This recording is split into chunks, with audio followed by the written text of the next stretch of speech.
और जमात की ज़रूरियात को समझें,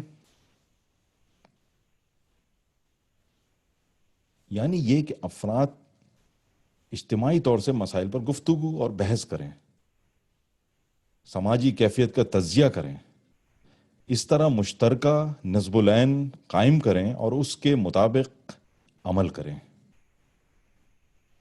कुछ लोग, जिनमें लिखने वाले भी शामिल हैं, अंजुमन को अदब की तहजीब का जरिया नहीं, उसकी तहदीद का कठरा ख्याल करते हैं।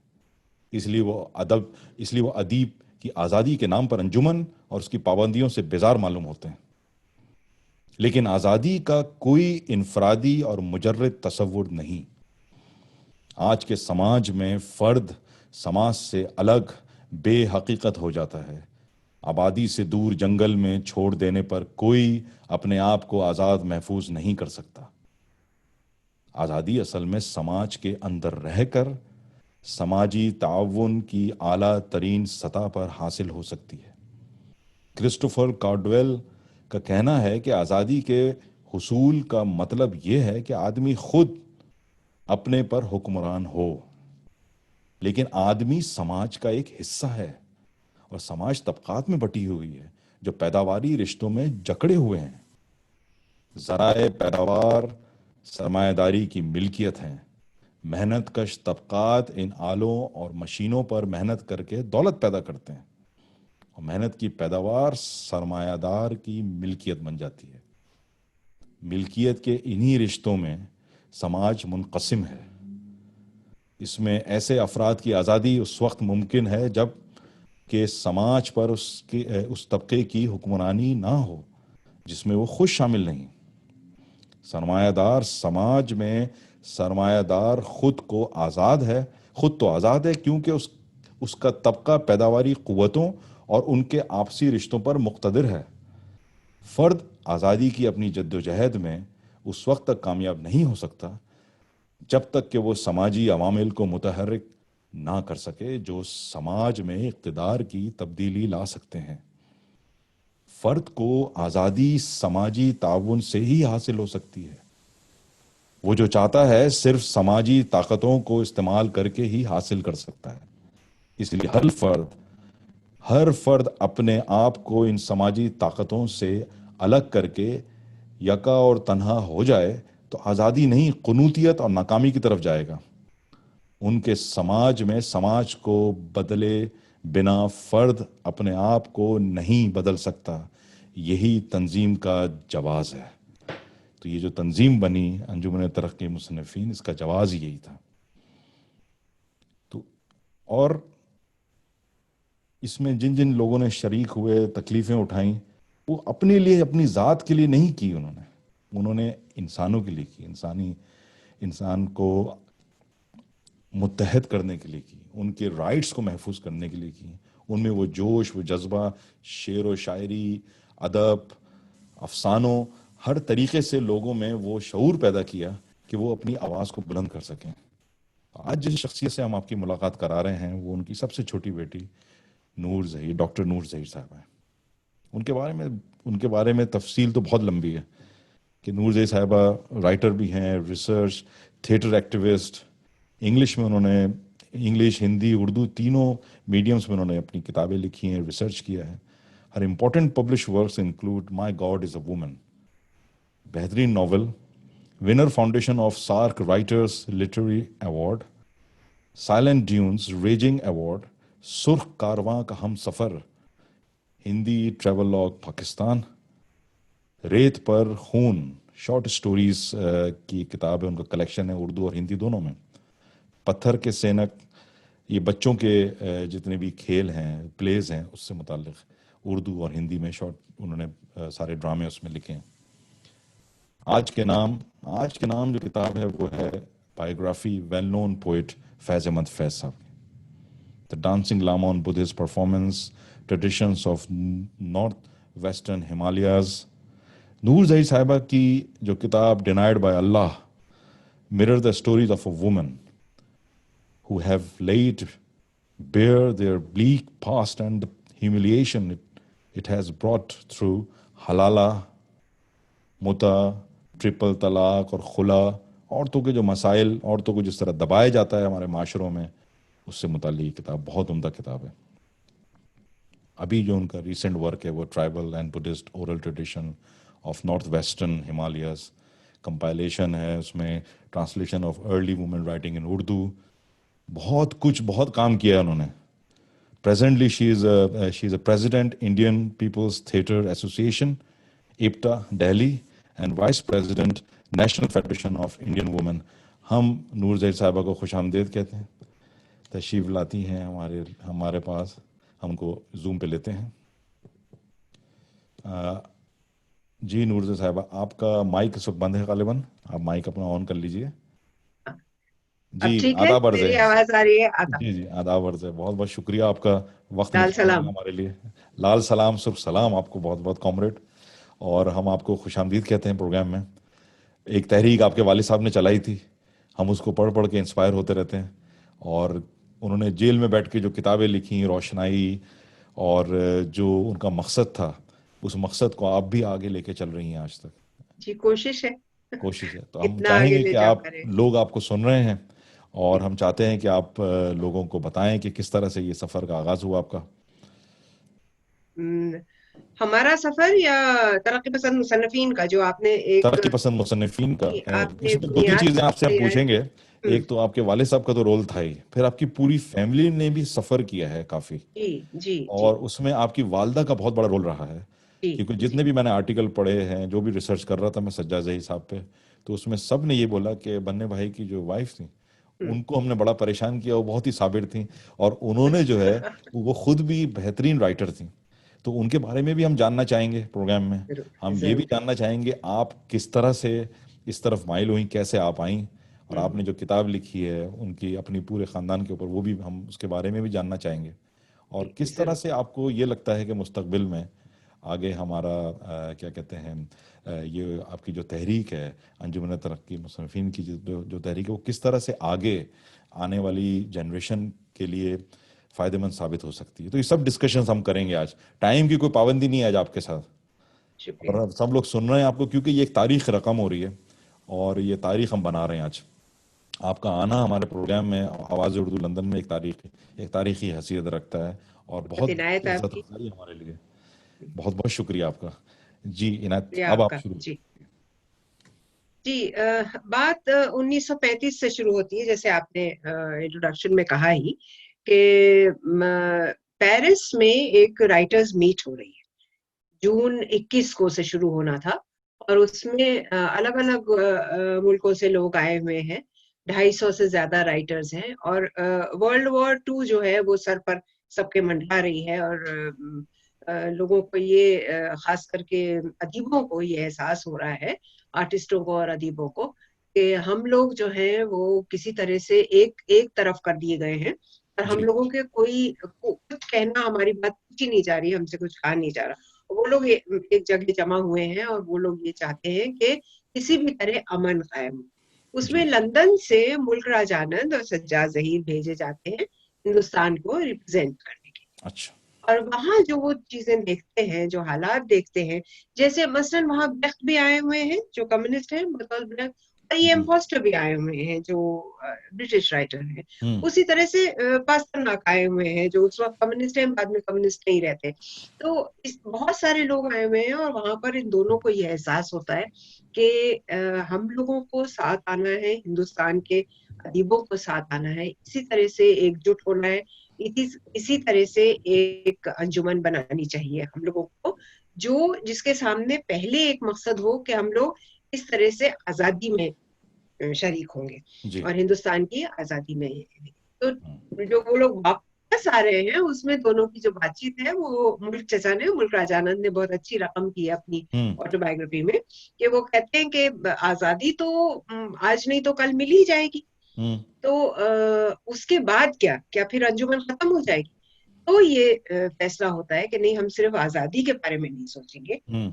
हम अदीब अदीब मिल करके ये सोचेंगे कि बेहतर समाज कैसे बने और जी। वो और बेहतर कैसे होता जाए, तो उसका मुस्तकबिल क्या होगा, कौन सी मंजिलें होंगी जो वो तय करेगा, इनकलाब जो आएगा वो किस तरह की मंजिलें तय करेगा, इस चीज के बारे में अदीब मुस्तकिल सोचते रहे। और इसीलिए हम देखते हैं कि जो शुरू 1936 में शामिल हो रहे हैं अदीब शायर, वो इस तरह की चीजें लिख रहे हैं जैसे मखदूम वापस जाकर के ही लिखते हैं, लो सुर्ख सवेरा आता है, लो सुख आजादी, सवेरा आता है, क्या आजादी बात है, का। वाह, it is not an ordinary dawn, it is बिल्कुल अ सही कह रेड रहे हैं। डॉन जो आ रही है।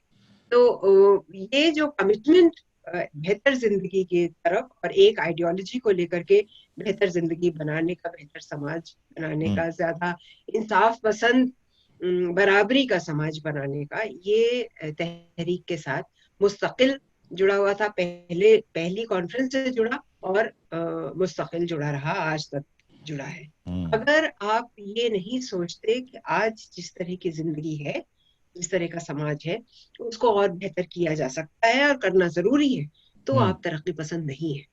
और आप अपने आप को शायद सिर्फ जबानी कह रहे हैं कि आप तरक्की पसंद हैं, आप दिल से तरक्की पसंद नहीं है। तो ये एक बुनियाद बनी। आपने बहुत अच्छा कहा कि वो एक मैनिफेस्टो लिखा गया जिसको बहुत से लोगों को भेजा गया और बहुत सी जबानों में उसका तर्जुमा हुआ और उनकी राय आई, और उस राय पे फिर बैठ करके जो एक बैठक हुई जिसमें प्रेमचंद भी शामिल हुए, एक फाइनल मैनिफेस्टो बनाया गया जो कि कबूल किया गया 9 अप्रैल 1936 की कॉन्फ्रेंस लखनऊ में जो हुई जी। उसमें।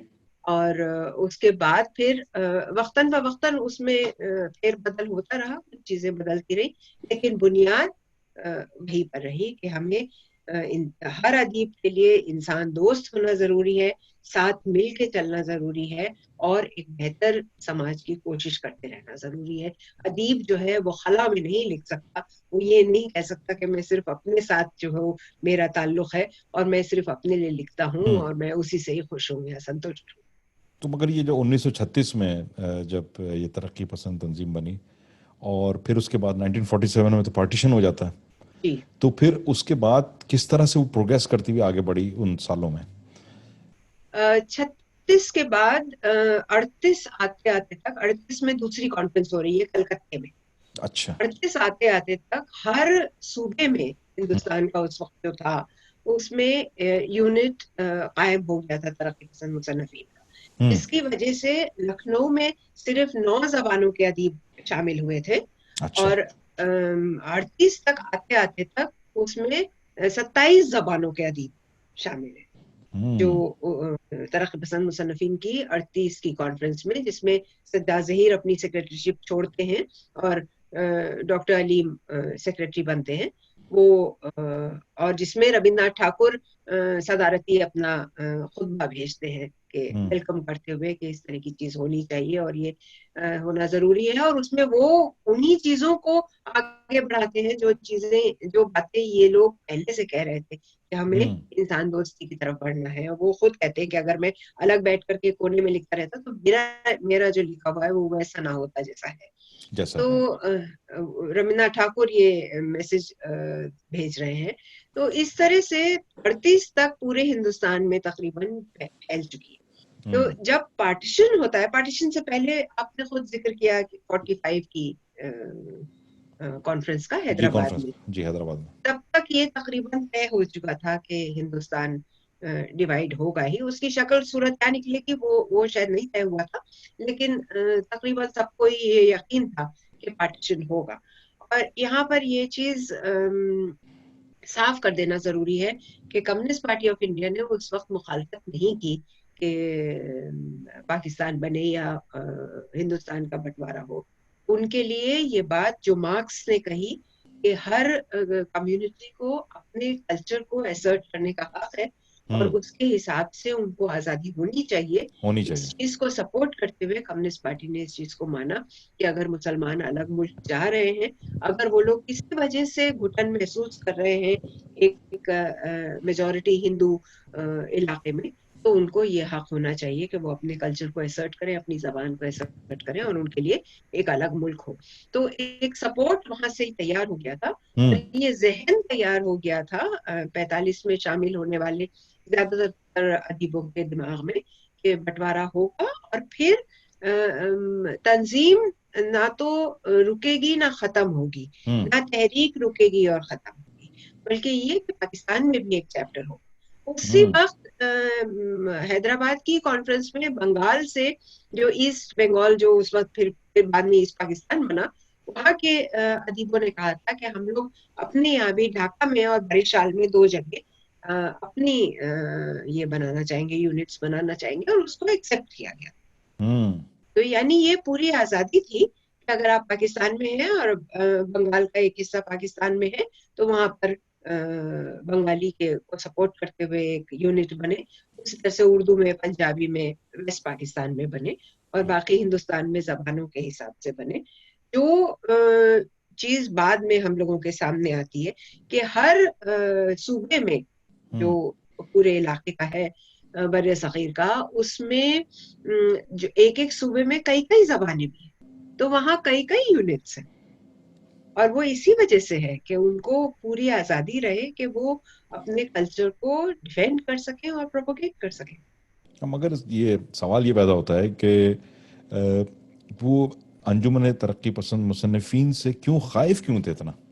पूरी मतलब ये कि उस जमाने के जो लोग उनकी मुखालिफत कर रहे थे, वो उसके पीछे जो सोच थी, जो कि सरमायादारी के खिलाफ सोच थी, उससे खाइफ थे, या ये खाइफ थे कि ये कोई एक तरह का, किसी तरह का कल्ट डेवलप कर रहे हैं? क्या था उनके जहन में, वहां के उस जमाने के लोगों में क्या खौफ खौफ क्यों आता था उन्हें इन पढ़े लिखे अदीबों से, शायरों से? किस तरह का खौफ था? ये सही बात है कि खौफ क्यों आता वो था। बेचारे जहां बेजरर तक से लोग, मेरी मेरी अपनी बचपन की यादें, ये सभी लोग बहुत महज़्ज़ब, बहुत ही सॉफ्ट बहुत मौजूद, स्पोकन, सही बात है। बहुत ही तमीजदार लोग थे। तो कैफी चचा के तो जितनी बुलंदी से कैफी आजमी पढ़ते थे अपने शेर, अगर उनके सामने आप बैठ करके बात करें तो आपको 2 बार कहना पड़ेगा कि क्या कहा, कितनी आहिस्तगी से बात करते थे। हाँ, तो वो है कि क्यों खौफ खाते थे। मेरे ख्याल से कुछ लोगों में तो एकजुट होने से घबराहट होती है कि हम लोग साथ बैठेंगे, और ये बात आपने खुद अभी कहा कि मैनिफेस्टो में ही जाहिर है कि बहस होती रहे, बहस होनी जरूरी है। तो वो लोग बहस से घबराते हैं।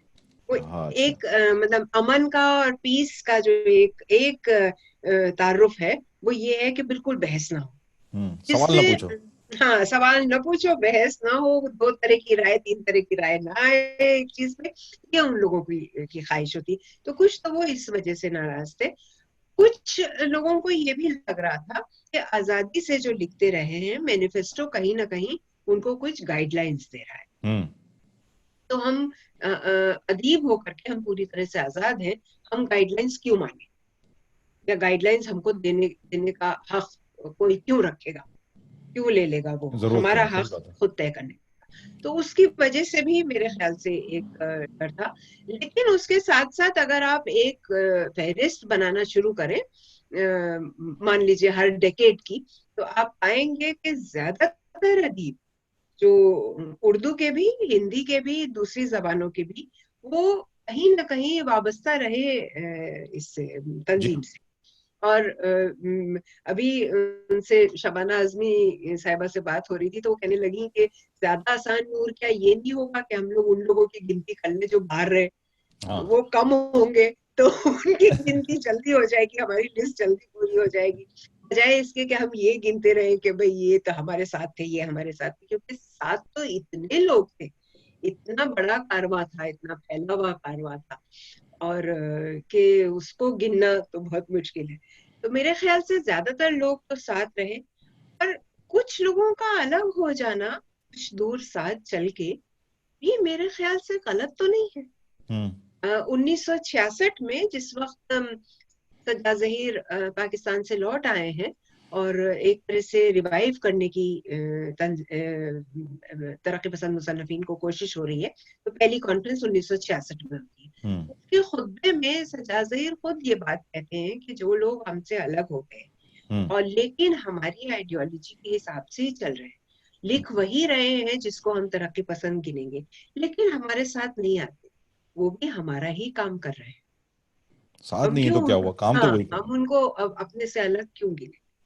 तो इसलिए सही वो बात। रहे, और इसीलिए बाद में हिंदुस्तान में ये आइडिया भी फ्लोट किया गया कि एसोसिएशन की जगह इसको फेडरेशन कर लिया जाए, हम्म ताकि वो ग्रुप्स भी शामिल हो जाएं जो कुछ अलग हुए थे, और अलग उन लोगों ने ग्रुप बना लिए, लेकिन हम हमारे जैसा ही काम कर रहे हैं। तो हम्म। उनको अम्ब्रेला के अंडर आने में उनको भी कोई शिकायत नहीं होनी चाहिए, सही और वो बात है। अलग जो काम कर रहे हैं उससे हमें भी शिकायत नहीं होनी चाहिए। नहीं होनी चाहिए, बिल्कुल नहीं होनी चाहिए शिकायत। मगर इसमें थोड़ा सा हम थोड़ा मौजू से थोड़ा सा हट के एक सवाल ये है आपकी वालदा का, जी। जो कि एक बहुत ही कंजर्वेटिव मुस्लिम फैमिली से थी। हम्म।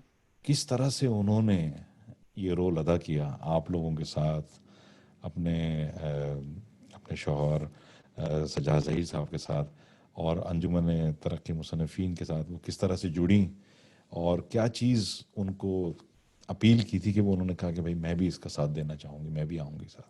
क्या महसूस हुआ होगा उनका? एक तो बात ये थी कि शादी की जो रात लखनऊ में, अजमेर में अम्मी पली बड़ी थी, तो शादी होके लखनऊ आई, हम्म तो पहली रात को अब्बा ने उनके साथ बहुत लंबी बातचीत की। वो खुद बहुत मजे ले लेके सुनाया करती थी क्या क्या बातचीत हुई, और उसमें उन्होंने अम्मी को राजी किया कि उन्हें पर्दा बुर्का छोड़ देना चाहिए। हम्म और उसकी दलील उन्होंने ये पेश की कि मुझे साथी की जरूरत है, मुझे, तुम मेरी मिल्कियत नहीं हो, तुम हम्म मेरी साथी हो।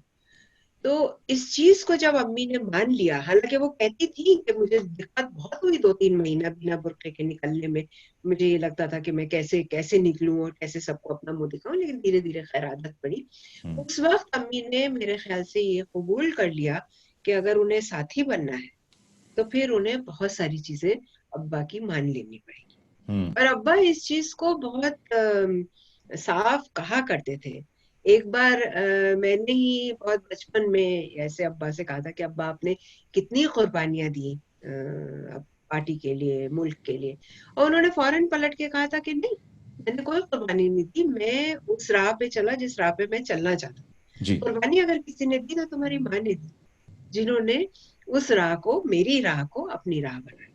क्या बात है। क्योंकि उनकी शादी इस तरह से की गई थी कि भाई बड़े घर में, हमारे नाना ने यही सोचा था कि बहुत बड़े घर में शादी हो रही है, बेटी बहुत आराम से रहेगी। तो आराम तो दूर, अम्मी तो जिंदगी भर नौकरी करती रही, पहले पढ़ाई अपनी पूरी की, उसके बाद नौकरी की, क्योंकि उनको मालूम था कि अब्बा होल टाइमर है। अब्बा हम्म को उस वक्त तो 50 रुपए मिलते थे फाइनल, मेरे ख्याल से जिस वक्त अब्बा का इंतकाल हुआ है उस वक्त उनको 350 रुपए मिलते थे, होल टाइमर होने की वजह से। तो उससे तो घर चलने वाला नहीं है, बच्चे तो पलेंगे नहीं उससे। तो अभी ने अपना पहले बीए किया, फिर इंटर की सिर्फ जब शादी जी। हुई, बीए किया, एमए किया, फिर नौकरी की, पहले बॉम्बे में जहाँ अब्बा को बुला लिया गया था, पार्टी हेडक्वार्टर वहीं था, तो वहां बुला लिया गया था अब्बा को, तो अम्मी भी साथ चली गई। पहले वहां उन्होंने टीचर रही, फिर लखनऊ जब आ गए वापस और अब्बा को पाकिस्तान भेज दिया गया हम्म कम्युनिस्ट पार्टी की सेक्रेटरी बना करके, जनरल सेक्रेटरी बना के। तो अम्मी यहाँ लखनऊ में अकेली रही, और करामत हुसैन मुस्लिम गर्ल्स कॉलेज में पढ़ाती रही, लेक्चरर रही। वाह वाह। फिर उसके बाद वहां 16 साल पढ़ाने के बाद उनका लखनऊ यूनिवर्सिटी में उनको रीडरशिप मिली, वो करती रही। तो सारी जिंदगी उन्होंने काम किया, और उन्हीं की बदौलत हम लोग जो कुछ भी जितना भी पढ़ लिख पाए, वरना तो मेरे ख्याल से मुश्किल होता। बिल्कुल सही कह रही हैं, मगर सवाल ये पैदा होता है कि अच्छा, मैं बीच में ज़रा, लोग आपको सुन रहे हैं, देख रहे हैं पूरी दुनिया से, तो मैं सब लोगों से रिक्वेस्ट करूंगा, अगर आप लोगों में सवालात हैं तो लिख कर ज़रूर भेजें, ताकि हम नूर ज़हीर साहबा से सवालात आपके पूछ सकें और जवाब आप लाइव उसके देखें। अच्छा, सवाल ये है कि एक टाइम ऐसा आया था जब पार्टीशन हुआ, तो अपना सज्जाद ज़हीर साहब जो हैं वो इंडिया से पाकिस्तान चले गए, जी। और वो फिर उसके बाद पाकिस्तान चले गए, तो वहाँ पाकिस्तान जाके वो रावलपिंडी साजिश केस में फैज़ अहमद फैज़ साहब के फंसा साथ लिए गए जी। फंसा लिए गए। तो ये फिर उसके बाद फिर वापस इंडिया आए, तो ये पूरी क्या स्टोरी थी, मतलब ये कि वो क्यों गए पाकिस्तान, मतलब हिंदुस्तान में थे वो, तो जी। क्या मोटिवेशन फैक्टर था उनका कि वो पाकिस्तान गए, उन्होंने कहा नहीं भाई पाकिस्तान जाके हमें काम करना है? देखिए 1948 में कलकत्ता में जनवरी में हम्म पार्टी की कांग्रेस होती है, कम्युनिस्ट पार्टी ऑफ इंडिया की। जी। और उसमें ये फैसला किया जाता है कि सारे जो सीनियर कॉमरेड्स हैं पाकिस्तान वाले, जो हैं सरदार और सिख और हिंदू हैं, और उनको राइट्स और दूसरी सब चीजों की वजह से इधर आ जाना पड़ा है। तो वहाँ कार्डर मौजूद है, लीडरशिप नहीं है। तो लीडर किसी ऐसे आदमी को भेजा जाए जो कि मुसलमान भी हो, ताकि उसको इस वजह से ना मार दिया जाए कि वो किसी दूसरे मजहब का है, सही बात है। और जो थोड़ा सा सीनियर भी हो ताकि वो संभाल सके, और वहां वो पार्टी को 2 साल रह करके स्टैब्लिश करके वापस आ जाए। उस वक्त तक ये सूरत हाल नहीं हुई थी कि पासपोर्ट चाहिए, वीजा चाहिए। यही माना गया था कि लोग आ जा सकेंगे, इसीलिए खानदान भी डिवाइड हो गए थे कि भाई ठीक है, सही कुछ बात लोग है। वहां रहो जिनको वहां नौकरी मिल जाती है। तो ये नहीं सोचा गया था कि इतनी मुश्किल हो। 2 साल अब्बा 2 साल में नहीं लौट पाए, फिर पार्टी वहां पे बैन कर दी गई पाकिस्तान में, पाकिस्तान कम्युनिस्ट पार्टी जो थी। और फिर अब्बा को अंडरग्राउंड होना पड़ा। अंडरग्राउंड होने में निकलना मुश्किल हो गया। और उसी दौरान ये रावलपिंडी कॉन्स्पिरेसी केस की एक तरह से साजिश रची गई, जो जो 9 लोग गिरफ्तार हुए, उनमें सबसे जो नौजवान थे कैप्टन बुशनी, उन्होंने अपनी किताब में लिखा है ये कि साजिश हम लोगों ने नहीं रची थी। हम लोग तो मिले थे और हम लोग कम्युनिस्ट पार्टी ऑफ पाकिस्तान से चाह रहे थे कि हमारी मदद करें और हम लोग तख्ता पलट दें, लेकिन कम्युनिस्ट पार्टी ऑफ पाकिस्तान ने, यानी सज्जाद ज़हीर और फैज अहमद फैज ने, ये प्रपोजल माना नहीं था। उन्होंने कहा था नहीं, आप लोगों की तैयारी नहीं है और इस तरह से कुछ नहीं हो सकता, और इसमें अवाम, बेकसूर अवाम मारे जाएंगे जब क्रैकडाउन होगा। तो बिल्कुल। इसलिए ये बिल्कुल ना कीजिए। तो साजिश हम लोग कोई नहीं रच रहे थे, साजिश कोई नहीं रची गई थी। साजिश अगर रची गई तो पाकिस्तानी सरकार ने अपनी पॉपुलैरिटी बढ़ाने के लिए, जो कि गिरती जा रही थी, ये सोचा कि कम्युनिस्ट पार्टी क्योंकि कमजोर है, इसलिए अगर इसके कुछ लोग गिरफ्तार कर लिए जाए और इस तरह की एक साजिश रची जाए तो एकदम से जो नेशनलिज्म का बलबला होता है वो होगा, और लोग जो है वो एक नेशनलिस्टिक फीवर में आ जाएंगे, और हम लोगों को, हमारी सरकार जो है वो गिरने या हिलने की नौबत नहीं आएगी। तो ये जो भी सरकार ने सोचा हो, बहरहाल ये लोग 51 में सभी गिरफ्तार हुए। और फिर पहले तो जो हैदराबाद में ट्रिब्यूनल बनाया गया था स्पेशल इसको डील करने के लिए, हैदराबाद सिंध में, वहाँ सबसे पहले तो इन लोगों को, 4 लोगों को डेथ सेंटेंस हुआ, जो इसमें अब्बा भी थे, जिनको फांसी की सजा अनाउंस हुई। और उस पर मैं अम्मी का जो कमिटमेंट था उसकी एक जी मिसाल जी। देना चाहूंगी कि अम्मी को जब खबर मिली कि अब्बा को, सज्जाद ज़हीर साहब को फांसी की सजा हो गई, तो उन्होंने एक बयान जारी किया था कि एक सज्जाद ज़हीर की क्या बात है, अभी तो मेरे गोद में 3 और सज्जाद ज़हीर है, क्या बात है। वाह वाह वाह। जरूरत पड़ी तो मैं उनको भी फांसी पे चढ़ा दूंगी, कौम को अगर जरूरत पड़ी। तो ये अम्मी का कमिटमेंट था, जिन्होंने एक तरह से कहना चाहिए कि अब्बा की आइडियोलॉजी की चादर पूरी ओढ़ ली थी, और उनके लिए कोई अपनी अलग जिंदगी नहीं थी। खैर 51 में ये लोग गिरफ्तार हुए, और फिर उसके बाद ये मुकदमा चला, और फिर उसके बाद अब्बा के क्लास फेलो थे यहाँ पर लंदन में, जिन्होंने बार एट लॉ अब्बा के साथ बैरिस्ट्री की थी, वो, उन्होंने डिफेंड करने का पूरा राइट अप तैयार किया, जो हाई कोर्ट में पेश हुआ। प्रिट उनका नाम था, कॉमरेड प्रिट।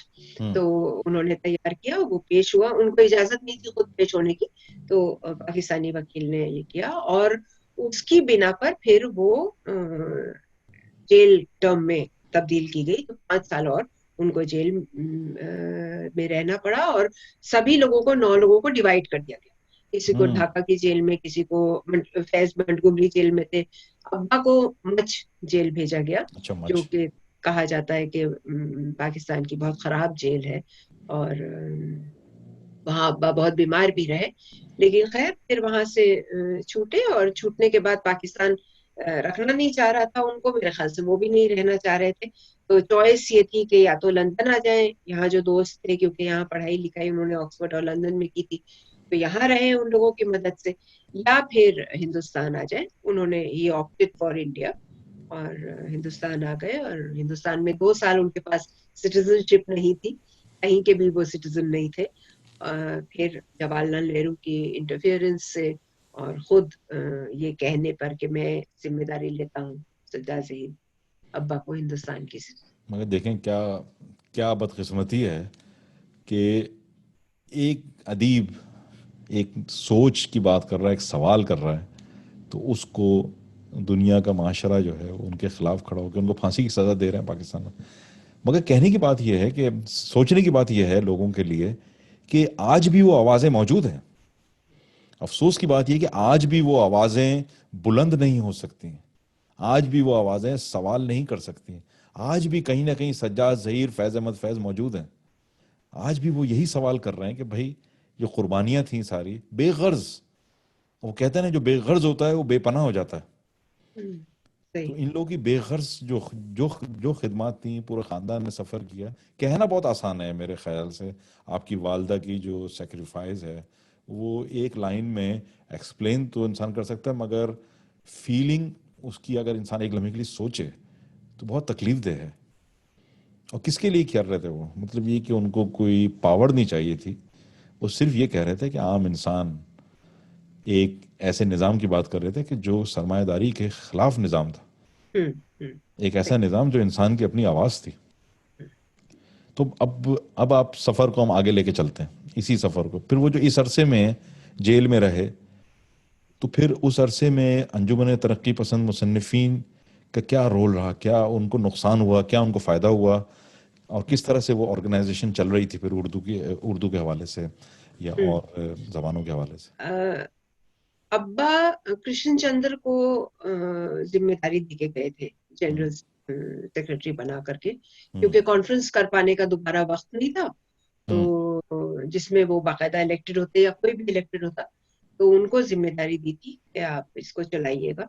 लेकिन मेरे ख्याल से उस वक्त एकदम से एक उबाल आया था बॉम्बे फिल्म इंडस्ट्री में कि हम्म, तरक्की पसंद अदीबों को काम मिलने लगा था, चाहे हम्म, वो गीत लिखे, चाहे वो कहानियां लिखे, चाहे स्क्रिप्ट्स लिखे। तो उसमें कृष्ण चंद्र भी मेरे ख्याल से बहुत ज्यादा शरीक हो गए थे और उनके पास उतना वक्त भी नहीं था। लेकिन ये कि उन्होंने उनका कंट्रीब्यूशन उस वक्त का ये है कि उन्होंने सबको जोड़ के रखा उस वक्त। और इसमें चुगताई अपनी ऑटोबायोग्राफी कागजी है पैरहन में लिखती है कि वो महीने में एक बार जरूर सबको फोन करते थे और उनके दिन बंधे हुए थे कि हम्म, ये 5-6 लोगों को मुझे मंडे को फोन करना है, इनको चौथी तारीख को फोन करना है। तो उनसे एक कनेक्शन बना हुआ था बना हुआ था। जिससे ज्यादातर लोग अलग नहीं हुए थे। हम्म, लेकिन उस वक्त एक और बहुत दिलचस्प चीज हो रही थी जी। कि सरदार जाफरी साहब ने एक ग्रुप तो नहीं कहेंगे, लेकिन एक प्लेटफॉर्म जैसा कायम किया था, जिसका नाम उन्होंने खुद ही दिया था दारुल रसन। अच्छा। हाँ, तो उसमें जो भी कोई जिसको उन्हें फांसी देना होता था उसको बुलाया जाता था कि भाई तुम आओ और अपनी शेर सुनाओ या अपनी कहानी सुनाओ। और फिर एक प्रिपेयर्ड तरीके से हम्म, उसका उसकी तनकीद होती थी, हम्म, और ऐसी तनकीद होती थी कि वो बेचारा रो दे। तो सही बात। उसमें काफी सारे अदीब जो थे वो अंजुमन से अलग हुए, जिसमें ऐसे बड़े अदीब जैसे साहिल बयानवी, मजू सुल्तानपुरी। हम्म, तो उसका असर सिर्फ उर्दू तक रहा, हम्म, ये मेरे ख्याल से बहुत खुशकिस्मती की बात है कि और दूसरी जबानों ने इस दारुल रसन को रेप्लिकेट नहीं किया। नहीं किया। लेकिन उसका ये नुकसान हुआ कि जब रिवाइव करने की बात आई तरक्की पसंद मुसन्निफीन को अब्बा के लौट जाने के बाद हम्म, पाकिस्तान से, तो बहुत दिक्कत पेश आई और बहुत सारे लोगों ने कहा कि हम नहीं आना चाहते और साथ नहीं मिलना चाहते। तो उनको जा जा के अब्बा को पर्सुएट करना पड़ा। इसीलिए जो काम अब्बा ने सन 60 में एक तरह से शुरू किया था लोगों को जोड़ने का, वो जाके 66 में ऐसा हुआ कि कॉन्फ्रेंस हो सकती है, ऐसी सूरत बनी।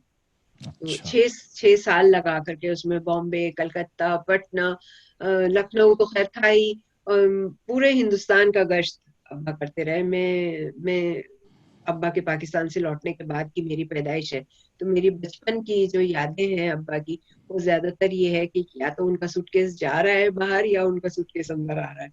तो आया जाया करते थे सिर्फ, और बहुत ट्रैवल किया करते थे, बहुत लोगों से मिलते थे। लेकिन उसका एक फायदा ये हुआ कि बहुत सारे हिंदी के ऐसे अदीब जो अब्बा की एब्सेंस में जी बड़े अदीब हो गए थे, लिख रहे थे, वो जुड़े आकर के मलयालम के, बंगला के और दूसरी दूसरी जबान के।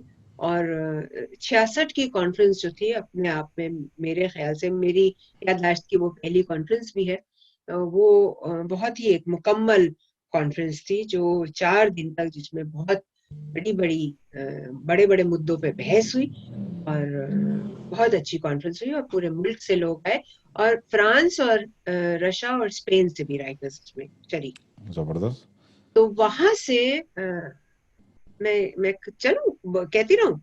जी जी बिल्कुल, आप हाँ, कंटिन्यू रखें। वहां से मेरे ख्याल से सज्जाद ज़हीर को ये ख्याल आया कि अभी सिर्फ कुल हिंद की बात नहीं होनी चाहिए, जी इसको आगे इसको फैलाना चाहिए। वहां से एशियन राइटर्स कॉन्फ्रेंस की बुनियाद पड़ी। जबरदस्त। तो एशियन राइटर्स कॉन्फ्रेंस जो वहां से बढ़ के फिर 70 में आकर के अफ्रो एशियन राइटर्स अच्छा अच्छा अच्छा एसोसिएशन की अच्छा। तरह बनती, जब उनको महसूस होता है कि राइटर्स जो है वो सिर्फ हिंदुस्तान के नहीं, पूरी एशिया के जुड़ने चाहिए। फिर ये हम्म। एहसास होता है कि एशिया भी अपने आप में कोई अलग एंटिटी सिर्फ नहीं है, उसमें अफ्रीका को जुड़ना चाहिए। और सन 73 में जब उनका इंतकाल हो रहा है हुआ, तब वो इस चीज का मंसूबा बना रहे थे कि कैसे लैटिन अमेरिका को भी उसके साथ जोड़ा उसके साथ जाए। जोड़ा जाए। तो ये जो प्रोग्रेसिव ऑर्गेनाइजेशन मूवमेंट थी, इससे ओवरऑल कितना बेनिफिट हुआ आगे जाके तमाम मुसन्निफीन को, और उनके मैसेज अक्रॉस गया नहीं गया, कुछ बेनिफिट इससे क्या क्या फ़ायदे क्या क्या हुए लोगों को, अपना जो मैसेज अक्रॉस करना चाह रहे थे, जो मूवमेंट जिस लिहाज से उन्होंने शुरू की थी, जो तंजीम बनाई थी, वो कहाँ कितनी हद तक वो उसको उसको फैलाने में कामयाब रहे? मेरे ख्याल से अदीब तो बहुत जुड़े। हम्म। और एक और भी बात होती है कि अगर आप कहीं अकेले आइसोलेशन में लिख रहे हैं और आपको कोई बुला रहा है कॉन्फ्रेंस में, तो उस जो बुला रहा है उसका क्या स्टेचर है, तो बिल्कुल। उससे भी फर्क पड़ता है। तो उस वक्त में सज्जाद ज़हीर के बुलाने से बहुत सारे लोग ऐसे जुड़े जो अपने अपने फील्ड में, अपने जबान में बहुत बड़ा काम कर रहे थे, और उनको आने में आ करके और ज्वाइन करके उनको खुशी हुई। और हम्म। तो एक तो ये बात हुई कि कुल हिंद एक फिर से एक तंजीम बनी, और उसकी वजह से ये फायदा हुआ कि बहुत सारे नए रिसाले हम्म। निकलने शुरू हुए जो छापते थे इन लोगों को। बहुत सारी और दूसरी चीजें हुई, और इसी के ही प्रोग्रेसिव राइटर्स एसोसिएशन, तरक्की पसंद मुसन्निफीन के ही इंस्पिरेशन से आप देखेंगे इंडियन पीपल्स थिएटर एसोसिएशन 36 हम्म। में ये बन रही है, 42 में इंडियन पीपल्स थिएटर एसोसिएशन बन रहा है इब्टा। उसमें भी सज्जाद ज़हीर उसके वन ऑफ द ट्रस्टीज है। तो अच्छा जबरदस्त। ये महसूस होने लगा कि नहीं, सिर्फ राइटर्स एक साथ नहीं, राइटर्स के साथ आर्टिस्ट भी जुड़े। हम्म। तो उसका फिर सीधा असर जो है, जो आप फायदे की बात कर रहे हैं, अगर आप वो दौर देखें हम्म। 50 से लेके 70 तक, तो हम्म। कितने तरक्की पसंद ख्यालात हमको फिल्मों में दिखाई दे रहे हैं। सही बात, सही बात है। ऐसे मुद्दे उठाए जा रहे हैं। मिसाल के तौर पर कमर्शियली बहुत कामयाब फिल्म धूल का फूल है, जी। जो नाजायज बच्चा जो है वो कितना खुद नाजायज है, और उसके माँ बाप जिन्होंने उसको पैदा किया वो क्या, वो कितने जायज है, उस पर सवाल उठा रहा है, वो फिल्म उठा रही है। बिल्कुल तो उठाएं। इस तरह की चीजें, इस तरह की गीत इस तरह के आने लगे कि रात भर का है मेहमान अंधेरा, किसके आहा, रोके रुका है सवेरा। रुका है सवेरा, सही हाँ, बात है। तो ये लोग इस तरह की बातें लिखने लगे, इस तरह के चर्चे होने लगे, और वो हाँ, फिल्म को हम सिर्फ इंडस्ट्री की तरह ना देखें। फिल्म बहुत बड़ा मीडियम है जो लोगों तक पहुंचता है, आम लोगों तक, सही और बात है। ख्यालात बदलने में बहुत मदद करता है। मेरे ख्याल से पीडब्ल्यूए को बॉम्बे शिफ्ट जो 42 में किया गया, उसके पीछे भी यही मकसद था कि फिल्म इंडस्ट्री बॉम्बे में कलकत्ता से शिफ्ट होकर के बहुत तेजी से बढ़ रही थी। और पीसी जोशी जो उस वक्त जनरल सेक्रेटरी थे कम्युनिस्ट पार्टी के, वो चाहते थे कि हमारे अदीब, हमारे लोग जो हैं वो फिल्म इंडस्ट्री में घुस जाएं, और ऐसी फिल्में बने, ऐसे गीत लिखे जाएं, ऐसी कहानियां हो जो तरक्की पसंदी की तरफ आम जनता के ख्यालात को ले तो जाए। बहुत बड़ा रोल रहा है फिल्म इंडस्ट्री में। मेरे ख्याल से तो सब पूरी दुनिया में, मतलब एक पूरे हिंदुस्तान में जो लोग फैले हुए थे, सब सिमट के बॉम्बे आ गए थे सारे। उस जमाने का काफी जो बॉम्बे था। उर्दू और हिंदी के लोग तो उर्दू बहुत ही हिंदी के आगे थे। दोनों जी जी। दोनों जबानों के लिखने वाले। और फिर हाँ, उन्होंने जो शाहकार तैयार किए हैं, जिसमें साहिल लुधियानवी हैं, कैफी आजमी साहब हैं, जी। और बहुत से चंद्र साहब हैं, बहुत सारे लोगों ने उसमें काम किया, बहुत कुछ लिखा, बहुत ज़बरदस्त प्रोग्रेसिव। प्यासा बनी थी, प्यासा बहुत ज़बरदस्त। बिल्कुल। तो वो एक सोच थी उसके पीछे जो कि दिख रही थी हर हर इंसान को, कि कोई एक सोच डेवलप करना चाह रहे थे जो वो लोग जानते थे। आजकल वो फिल्मों में वो लेवल नहीं मिलता। आज भी, आज तो हिंदुस्तान खुद एक राइटर्स मूवमेंट का शिकार है। बिल्कुल एक जमाने बिल्कुल में शिकायत। बिल्कुल शिकार है। और वो आज हमें ऐसी मुसन्निफीन की बहुत ज़रूरत है। अपने बारे में बताइए आप।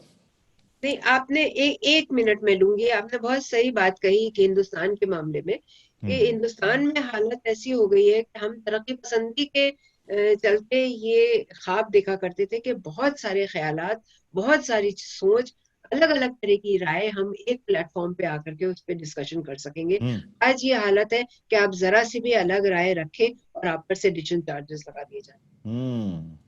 तो ये मतलब राइट फोर्सेस के इतने ताकतवर हो जाने का सीधा नतीजा है कि हम्म। आपकी सोच पर ताले लगा दिए जाए। हम्म। जो ये कहा जाता है कि मुझे तो जेल में भी बंद कर दो तो क्या है, मेरा तो दिमाग आजाद है, तो दिमाग यहाँ जेल में नहीं बंद कर किया गया है फिजिकली, लेकिन आपके दिमाग को कैद कर लिया दिमाग कर को लिया। कैद कर लिया और खौफ तारी कर दिया। लोगों में सोचने की खौफ है। सलाहियतें खत्म हो गई हैं। जी जी। क्योंकि जब खौफ आ जाता है तो आपके अंदर जो मनफी सोच और मुस्बत सोच जो है ना, जन्म लेना छोड़ देती है। आप एक बिल्कुल। खौफ में रह रहे होते हैं। हम्म तो अब जैसे पूरे बड़े सगीर में यही है। अब तो खैर पाकिस्तान इंडिया दोनों में यही हो रहा है कि आपको एक मीडिया के थ्रू आम आवाम को, गालिबन जो मेरे ही अपनी ऑब्जर्वेशन है वो ये लगता है मुझे कि उनको एक खौफ में रखा हुआ है ताकि वो हम्म। कोई सवाल ना कर सकें। जी। कहीं उनको मजहब का खौफ है, कहीं उनको आगे आगे बढ़ने का खौफ है, किसी को पीछे हटने का खौफ, एक खौफ में रखा हुआ है। कई हजार चैनल खुले हुए हैं और वो उनकी एक राय बनाने में लगे हुए हैं। बिल्कुल जो बिल्कुल। मतलब यही अंदाजा हो रहा है इससे। हम्म अगर हम्म। अब ये बताइए कि आपने जो इंडिविजुअलिज्म के हवाले से अगर हम बात करें, पीडब्ल्यूए का क्या रोल रो रहा है कि उसने किस तरह से इंडिविजुअलिज्म को ख़त्म करना बेहतर समझा, और आज वो कितना रेलिवेंट है? ये पहले तो ये सवाल है कि इंडिविजुअलिज्म को खत्म किया गया क्या। हाँ। पहले तो इस पर बात होनी चाहिए मेरे ख्याल से, क्योंकि हमारे पास सिर्फ एक मिसाल मिलती है हम्म। जिस पर ये पूरा इसका इस बहस का दारोमदार, इस सवाल का दारोमदार जी। रखा गया है कि इंडिविजुअलिज्म को खत्म कर देते हैं। बिल्कुल। तो वो हमें मिलता है 25 की जो कॉन्फ्रेंस हो रही है उसके दौरान, नहीं 45 की, सॉरी माफ कीजिएगा, उसमें डॉक्टर अलीम ये रेजोल्यूशन रखते हैं कि फोर्स निगारी की इजाजत नहीं होनी चाहिए। फोर्स हम्म। जो लोग लिख रहे हैं, और उनका हम्म। सीधा अटैक जो है इसमें चुगताई और मंटो पे है। मंटो पे था। तो हाँ, उनको उन पर तरक्की पसंद मुसन्निफीन को पाबंदी लगानी चाहिए। उस पर बहुत खुल के बहस होती है और यहाँ तक बात पहुंचती है कि मौलाना हसरत मोहानी जो काफी देर तक चुप रहे, वो हम्म। उठ करके कहते हैं कि लतीफ होशनिगारी की इजाजत होनी चाहिए। हम्म। तो उसको हम कंडेम नहीं कर सकते, और वो रेजोल्यूशन रिजेक्ट। हम्म। मेरे ख्याल से अगर मुझसे कोई पूछे तो मैं तो ये कहूंगी कि ये एक ऑर्गेनाइजेशन में उसकी डेमोक्रेसी की मिसाल है। बिल्कुल। 45 है, हिंदुस्तान आजाद भी नहीं हुआ है, डेमोक्रेसी सियासी सतह पर तो मौजूद ही नहीं है, हम हम्म। इंपीरियल पावर के कोई कॉलोनी है। हम्म। तब भी एक ऑर्गेनाइजेशन राइटर्स की इस चीज की इजाजत दे रही है कि कोई भी रेजोल्यूशन पेश किया जाए, उस पर बहस हो, और फिर वो या तो रिजेक्ट हो या एक्सेप्ट हो। हम्म।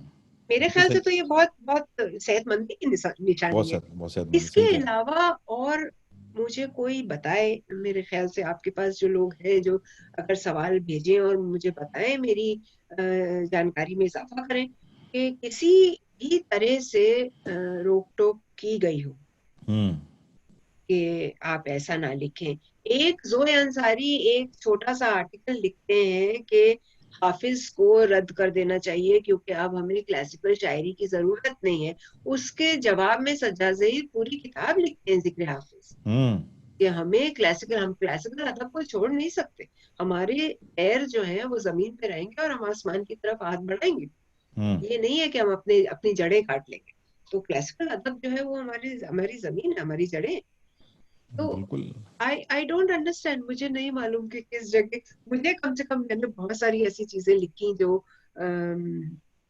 शायद तहरीक के भी खिलाफ जाती हूँ, और बहुत सी चीजों के खिलाफ तो जाती हैं जिससे तहरीक को शायद नुकसान हुआ, लेकिन मुझ पर कभी नहीं रोक टोक लगाई गई। अच्छा, अब सवाल कुछ लोगों के आए हैं। जी।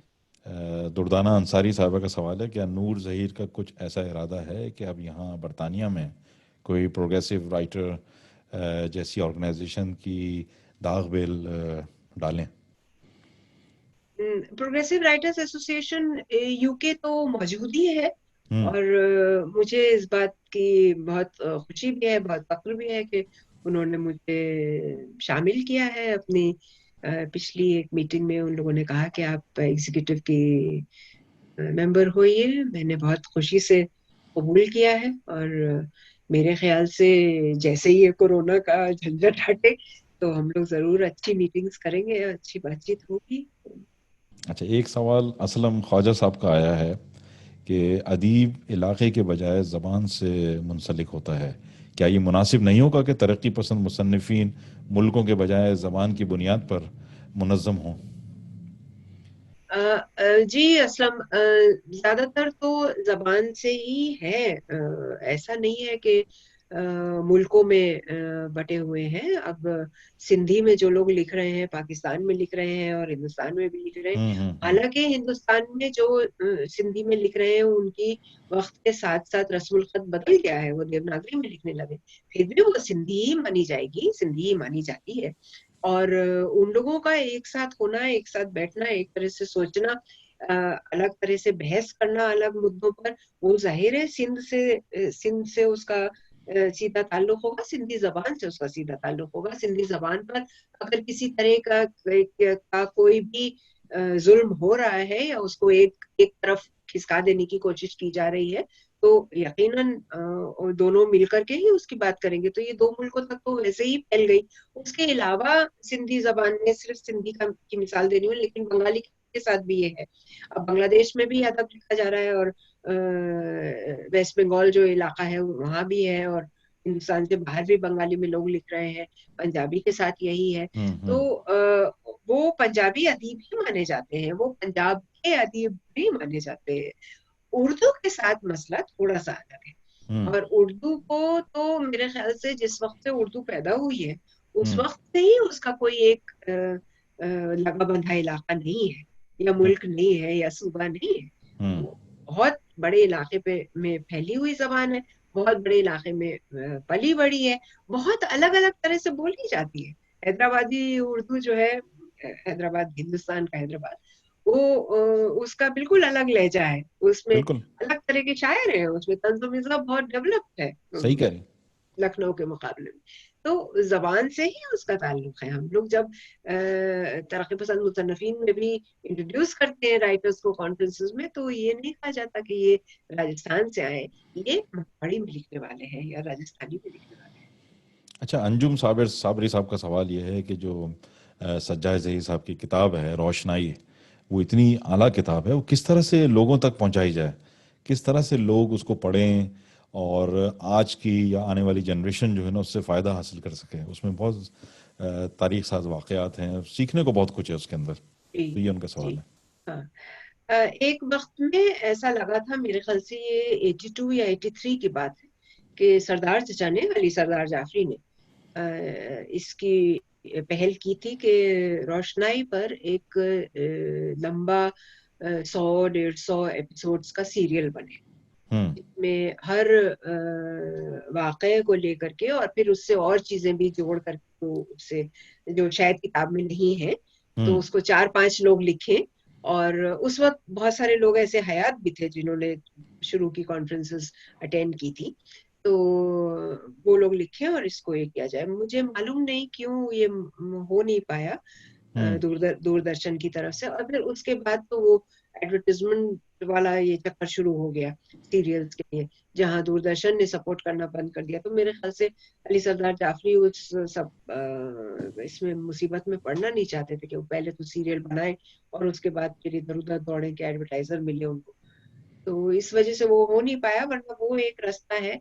दूसरी चीज एक अभी जो हुई है वो ये कि उसका रोशनाई का अंग्रेजी में तर्जुमा हुआ है, द लाइट नाम से, और ऑक्सफोर्ड ने छापा है यूनिवर्सिटी उसको, प्रेस ने। और हिंदी में आ गई है हिंदुस्तान में।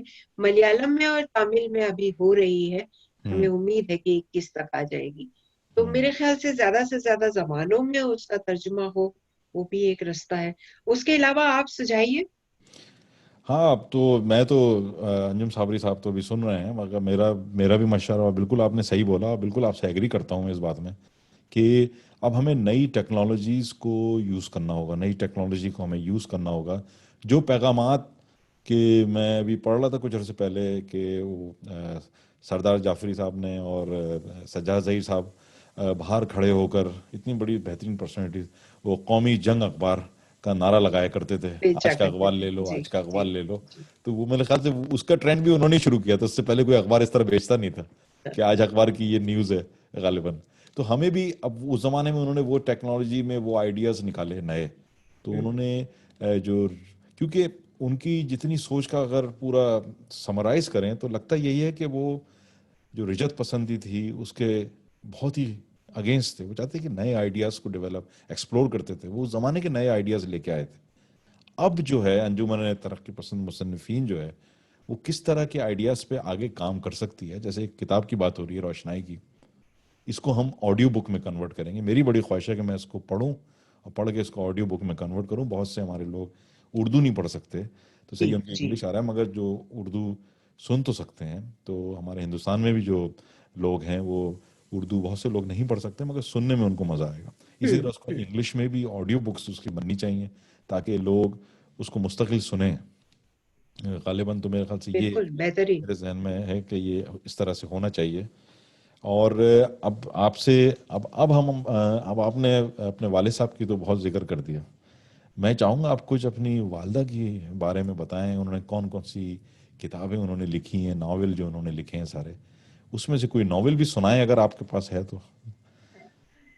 अम्मी की 3 कहानियों के मजमुए हैं, जी। जिसमें जिसमें मेरे ख्याल से उनकी 1/4 कहानियां भी नहीं है।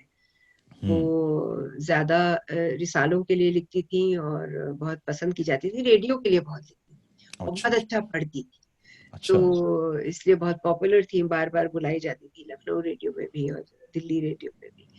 अ, उसके अलावा ये है कि हाँ, और 4 नॉवेल्स हैं उनके।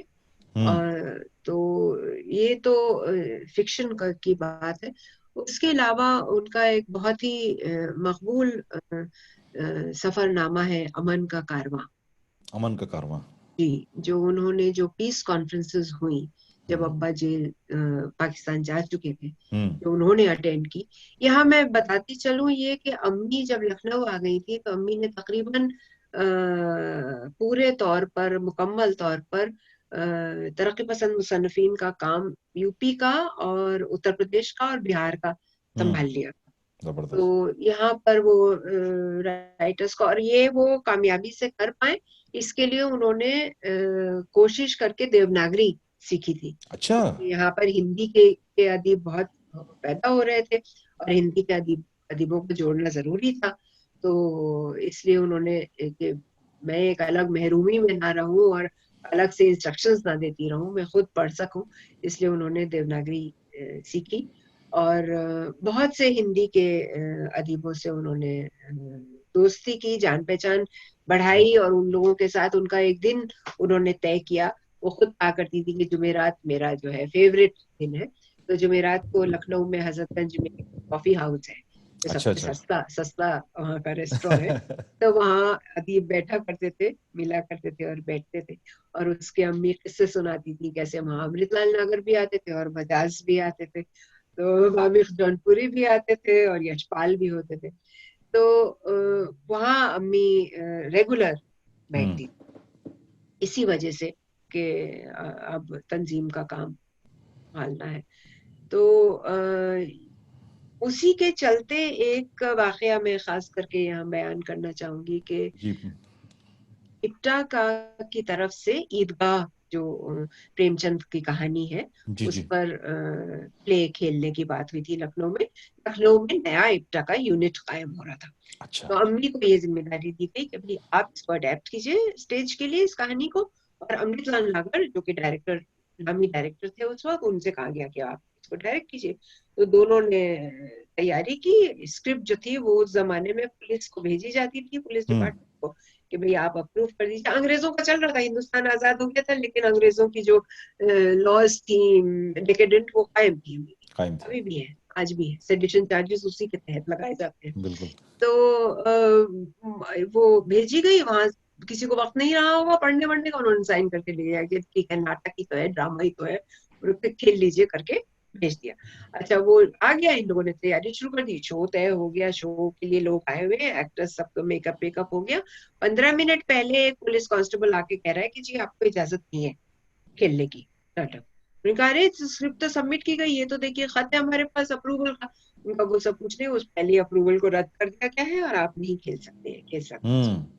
तो दोनों ने ये फैसला किया कि हम लोग क्या करें, हम आखिरी अदालत जो है उससे पूछते हैं। तो हम्म। दोनों पर्दा उठा करके ऑडियंस के सामने आए, जो आखिरी अदालत है, हम्म। और उनसे कहा कि भाई ऐसा ऐसा यह है फरमान सरकार की तरफ से, पुलिस डिपार्टमेंट की तरफ से, क्या करें।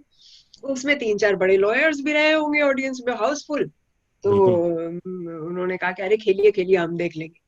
उन्होंने खेला ड्रामा बहुत कामयाब हुआ, और उसके बाद मुकदमा ठोक दिया गया दोनों पे। ओहो हो। तो और ये कहा गया कि साहब आपने तो मुल्क के खिलाफ बात की है, क्योंकि उसमें कुछ जुमले ऐसे थे कि पुलिस वाले कुछ ठगने की कोशिश करते हैं इन बच्चों को जो ईदगाह जा रहे हैं।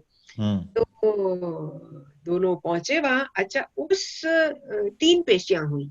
हम्म। मैं 2 वजह से इसका जिक्र करना चाहूंगी। जी। तीनों पेशियों में अम्मी ने खुद ये बात दर्ज की और जबानी बहुत बार बताई, 50-50, 55-55 राइटर्स और आर्टिस्ट आ करके, टीचर्स कोर्ट के बाहर बैठे रहते थे। अच्छा। क्या बातचीत हो रही, अपनी अपनी सॉलिडेरिटी दिखाने की, हम्म। कि जो भी अंदर फैसला हो हम इन 2 लोगों के साथ हैं। उसके बाद वो आनंद नारायण मुल्ला, ये नाम नोट कीजिएगा, जी। आनंद नारायण भाई। मुल्ला, मुल्ला। मुल्ला उनका तखल्लुस है। अच्छा। ये हिंदुस्तान था जहां हम लोग ये नहीं सोचते थे कि नाम के साथ मजहब जुड़ा हुआ। सही बात है, सही बात है। तो आनंद नारायण मुल्ला जज थे, मजिस्ट्रेट थे, सॉरी।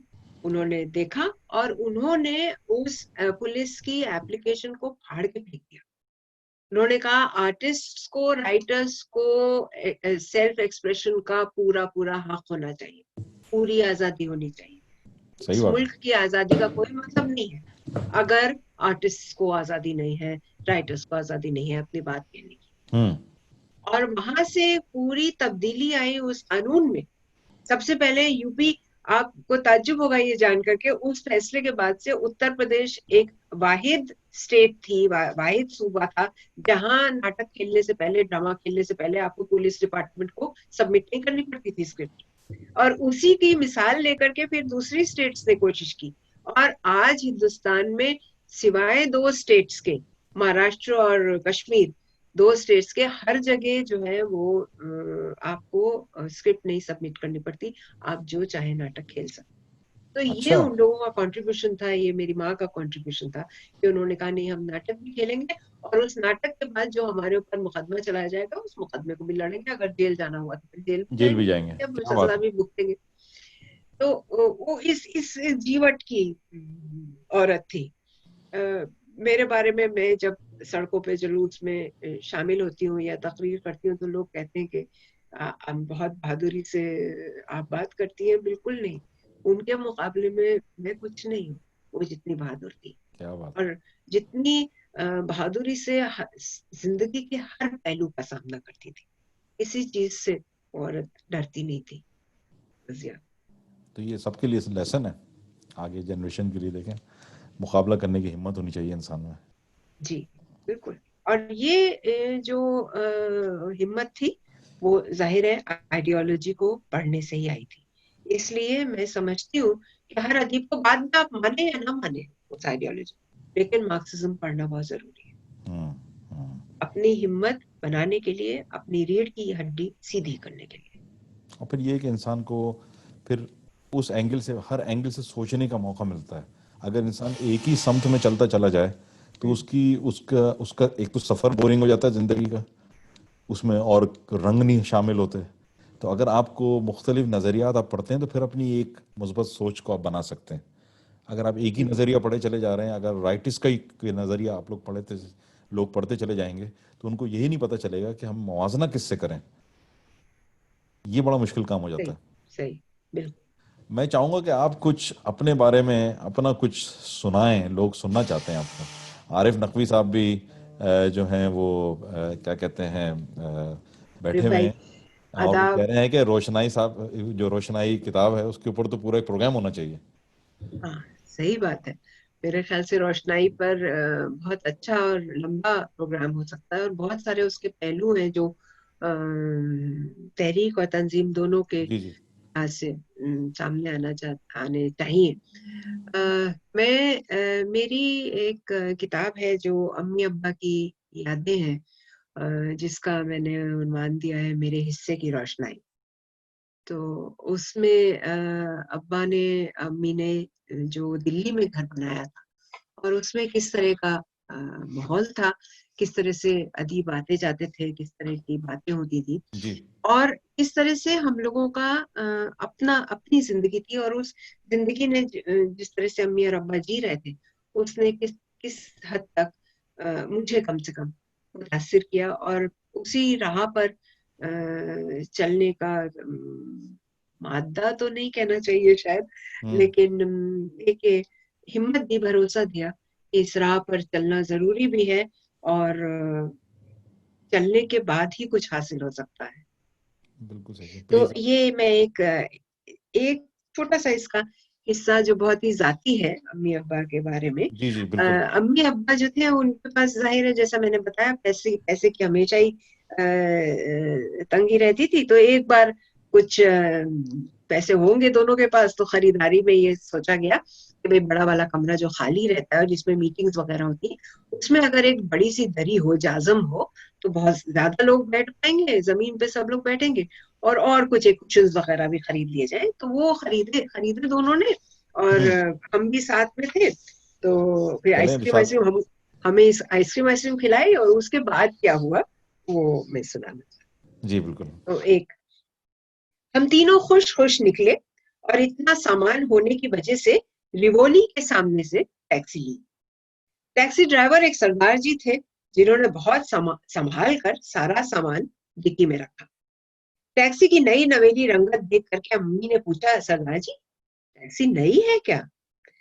सरदार जी जैसे इसी सवाल के इंतजार में बैठे थे, उन्होंने अपनी दास्तान शुरू की, जो फरीदकोट के गांव की पैदाइश से होशियारपुर में रिक्शा चलाने से होती हुई पुरानी दिल्ली से कनॉट प्लेस तक चलने वाली पटपटिया से गुजरती, उस बैंक लोन पर आकर के खत्म हुई, जो इंदिरा गांधी के बैंकों को नेशनलाइज करने की वजह से मुमकिन हुआ था। ये सब तफसील सुनते सुनते मैं तो सो गई, और अब्बा भी ऊँघ लिए, मगर अम्मी बराबर दिलचस्पी कायम रखे रही। घर पहुंचे तो मैं तो ऊँघती हुई, और अम्मी मुझे और चिकन पैटीज का डिब्बा संभालते हुए अंदर आ गए। अब्बा ने पैसे दिए, डाक का डिब्बा देखा, अम्मी तब तक चाय बना लाई, और इतने में ही नादरा भी लौट आई, मेरी बड़ी बहन। उनको दिखाने की गरज से अम्मी ने बड़े बड़े पैकेट खोलने चाहे। इधर उधर जब पैकेट नहीं दिखे, तो अब्बा से पूछा, तुमने वो पैकेट कहाँ ला करके रखे? कौन से पैकेट? अब्बा ने ऐसी सादगी और भोलेपन से पूछा, जैसे किसी पैकेट से उनका कभी कोई नाता न रहा हो। अम्मी ने घबरा करके पूरा घर छान मारा, फिर बोली, लो, छोड़ आए टैक्सी की डिग्गी में। जाजम, गांव तकिए, कुशन सब चले गए। हाँ, एक आध छोटे पैकेट बच गए जिनमें खाने जी। की चीजें थी, और अम्मी के कुछ मिसाले थे। कुछ फोन इधर उधर खड़काए गए, थाने में रिपोर्ट भी दर्ज की गई, लेकिन ना तो हम में से किसी के पास टैक्सी का नंबर था, न उन सरदार जी के हुलिये की में कोई खास ऐसी बात थी कि उन्हें पहचाना जा सके। हमारे घर के पास वाले टैक्सी स्टैंड के मालिक चौधरी साहब ने वादे किए कि वो सारी टैक्सियां दिल्ली की तलाश कर डालेंगे। लेकिन उन सरदार जी को न मिलना था न मिले। वो दिल्ली की सड़कों से यूं लापता हुए जैसे गधे के सर से सींग। इस हादसे के कोई 3 हफ्ते बाद झुटपुटे का वक्त था। आती हुई जाड़े की रात तेजी से गहरा रही थी। अब्बा घर के लोगों को जमा किए अपनी ताजा नज्म सुना रहे थे कि अचानक बाहर फाटक से खटखट की आवाज आई। कुछ ऐसी जैसी तेज हवा चलने पर फाटक के पल्लों के ढीले कब्जों पर झूल गए हो। उस घर का ये रिवाज था कि जो भी आए सीधा अंदर चला आता था। ये कौन था जो इस कदर एहतियात से गेट बजा करके अपने निहायत मुहज्जब होने का सबूत दे रहा था? अम्मी ने बाहर निकलते हुए पूछा, कौन है? ओ जी, मैं जी मैं। आपने 20-22 दिन पहले रिवोली से टैक्सी ली थी जी, और वो घर में मौजूद सारे लोग, जिनमें मेरा पाला हुआ एक लेंडी कुत्ता भी था, एक दूसरे पर गिरते पड़ते यूं हाँ हाँ करते बाहर निकले जैसे अमेरिकन मैदानों में भैंसों के झुंड बिना देखे समझे एक दिशा में स्टैम्पीड करते हैं। क्या बात है, वाह वाह। बात दरअसल ये है कि जी मैं इतने दिनों इस तरफ आया नहीं। आप समझ ही सकते हैं, बाल बच्चेदार हूँ, टैक्सी के लोन के किस्त हर महीने देता हूँ, अपनी तरह से पेट्रोल खर्च करके तो कैसे आता। आज ग्रीन पार्क की सवारी मिली तो मैंने सोचा आपके यहाँ देख लेता हूँ। वैसे मुझे घर ठीक से याद नहीं था, 2 घरों में जा आया और एक से डांट भी खाया है।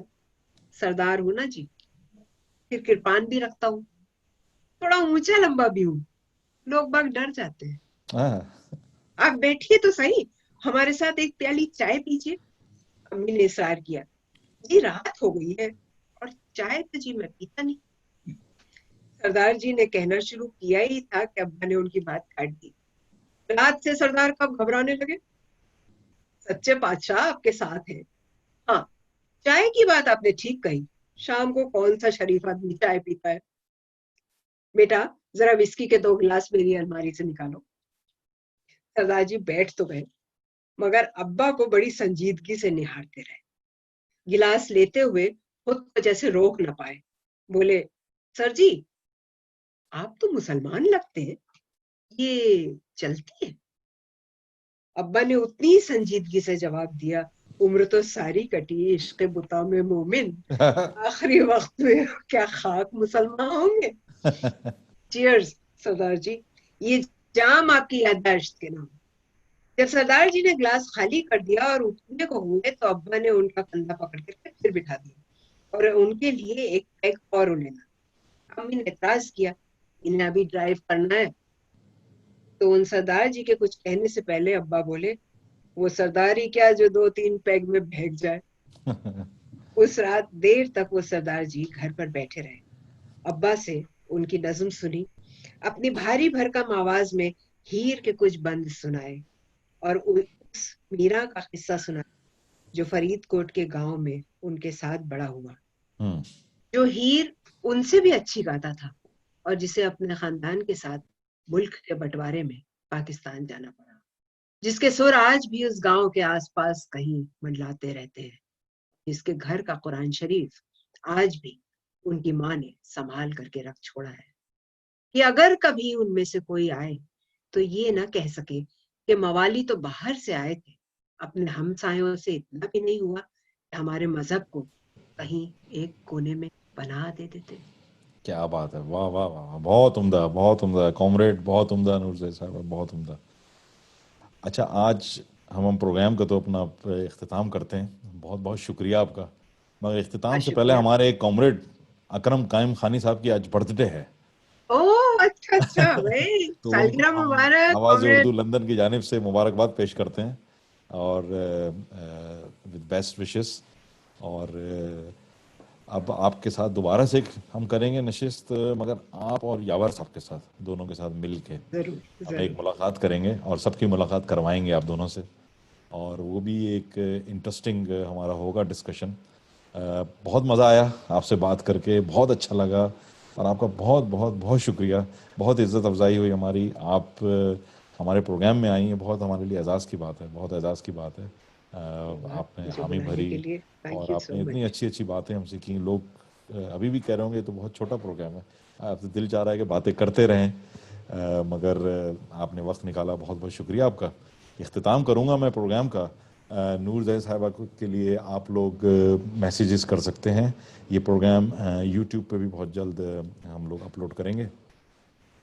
और सिर्फ रिक्वेस्ट है सबसे कि हम भी अंजुमन तरक्की पसंद मुसन्निफीन के नक्शे कदम पे चल रहे हैं और कोशिश कर रहे हैं कि अपनी ज़बान को आम लोगों तक पहुंचाएं और उसमें लोग सोचें, मुस्बत सोच हमारे माशरे में आए, खाली एक ही सोच ना रहे, खौफ ख़त्म हो।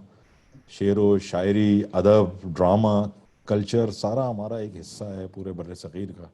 हमें उसको मिस नहीं करना चाहिए, हमें चाहिए कि उससे हम पूरा फ़ायदा उठाएं अपना, क्योंकि हम उस मतलब ये कि वो मखलूक हैं कि जिसमें सोचने समझने की सलाहियत है। अगर हम चांद सितारे होते तो हमारे औकात कार भी मुस्तकिल होते। चूँकि हम इंसान हैं तो हम में जिद्दत भी है, हमें आगे बढ़ने का हौसला भी है, और ये भी है कि हम जिसे कहते हैं इंग्लिश में एस्थेटिक सेंस, जमालियाती जो हमारे अंदर दिया गया कुदरत ने, तो ज़बान से बेहतर कोई चीज़ नहीं है। और वो ज़बान चाहे आपकी इलाक़ाई ज़बान हो, चाहे वो कोई भी ज़बान हो, ज़बान का अपनी एक लज्जत है, खूबसूरती है उसकी। बहुत बहुत शुक्रिया नूर साहब आपका, थैंक यू वेरी मच। और आपसे फिर हम दोबारा मुलाकात करेंगे यावर अब्बास साहब के साथ। अगले हफ्ते फिर हम एक नए प्रोग्राम के साथ, नई शख्सियत के साथ हाजिर होंगे। आप भी ज़रूर देखिएगा। और आप लोगों से गुजारिश है कि अगर आप यूट्यूब पे हैं और देखें प्रोग्राम तो हमारा चैनल ज़रूर सब्सक्राइब करें, लाइक ज़रूर करें अगर आपको पसंद आया है, या आप कोई एडवाइस देना चाहें तो ज़रूर एडवाइस दीजिए। हमारा ईमेल एड्रेस भी है londonurduvvoice@gmail.com। आवाज़ उर्दू लंदन की जानिब से। प्रोग्राम का अख्तिताम मैं फैज़ साहब के कलाम से करूँगा। पेश खिदमत है, ये धूप किनारा शाम ढले, मिलते हैं दोनों वक्त जहाँ, जो रात न दिन, जो आज न कल, पल भर को अमर, पल भर में धुआं। इस धूप किनारे पल दो पल, होंठों की लपक, बाहों की छनक, ये मेल हमारा झूठ न सच, क्यों जार करो, क्यों दोष धरो, किस कारण झूठी बात करो। जब तेरी समंदर आंखों में उस शाम का सूरज डूबेगा, सुख सोएंगे घर दर वाले और राही अपनी राह लेगा। बहुत शुक्रिया, फिर मुलाकात होगी। उर्दू जिंदाबाद, इंसानियत पाइंदाबाद। बहुत शुक्रिया।